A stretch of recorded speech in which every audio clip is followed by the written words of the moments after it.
Aduna ba kamoy imahe nga iyong dalhon sa kapistahan sa Balaang Bata? Kung wala pa, naara dinhi sa Talisay. Unsay naa?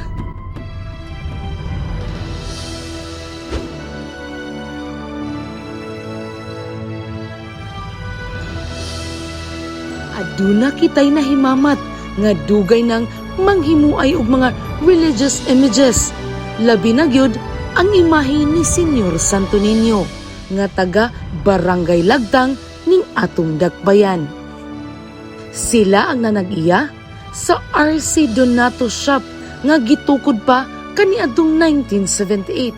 Sukad adtong 1978 naghimo mig mga santos. Hantod karon gahimo lang gihapon mig santos. Mao ning among liboto karon Santo Niño. Pagsugod na mo ani di pa ni nganani kadako. Nagsugod gid mi sa gamay nga puhunan, nagsugod kami og 10,000 sa among puhunan. Nya primero adto house to house kami. House to house mi kami akong bana.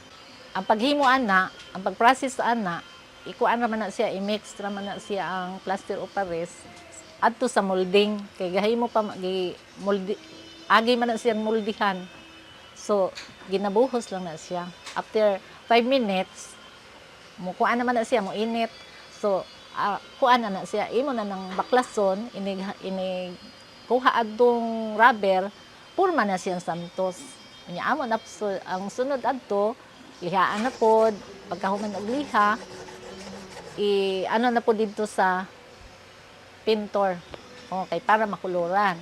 Pagkahuman na pod ang nagkulor, munan pod, taoran na po namo diri og sinina, usa na po siya sa finished product mo gyud. Yan to ang akong anak naabot unom ka mo akong anak mo toy among gikuhaan og para gasto sa among anak. Hantod nakahuman ang among anak unom ka buok. Matud pa ni Carmen, dili ra siya ang mamuhatay og mga religious images. Apan gawas ni ana, usa siya kadiboto sa Balaang Bata.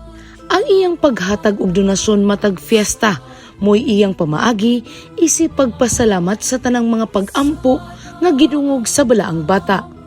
Daghan mang kalisdanan ang ilang natagbuan, adunay panahon nga sila mawad-an og paglaom, apan dako ang ilang pagsalig nga unungan sila sa Balaang Bata nga magmalampuson ang ilang kinabuhi.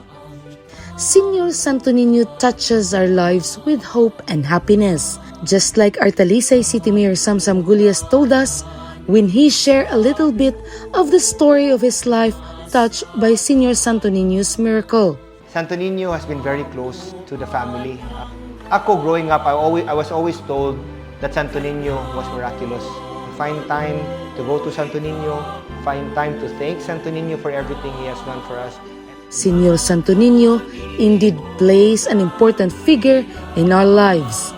Si Senyor Santo Niño, usa ka milagrosong bata kung hugot ang atong mga pagtuo ug pag-ampo kaniya nga tagaan yud kita og mga abundang grasya. Sa iyang kapistahan, magkita-kita ta. Kauban ang tibok natong pamilya, atong saksihan ang gugma sa katawhan ngadto kaniya. Bisan pa man sa uwan o init, ang atong lig-on nga debosyon ngadto kang Senyor Santo Niño magpabilin. Dungan ta sa pagkanta siyang Batu Balani sa gugma. Viva Pit Senyor! Viva Senyor Santo Niño!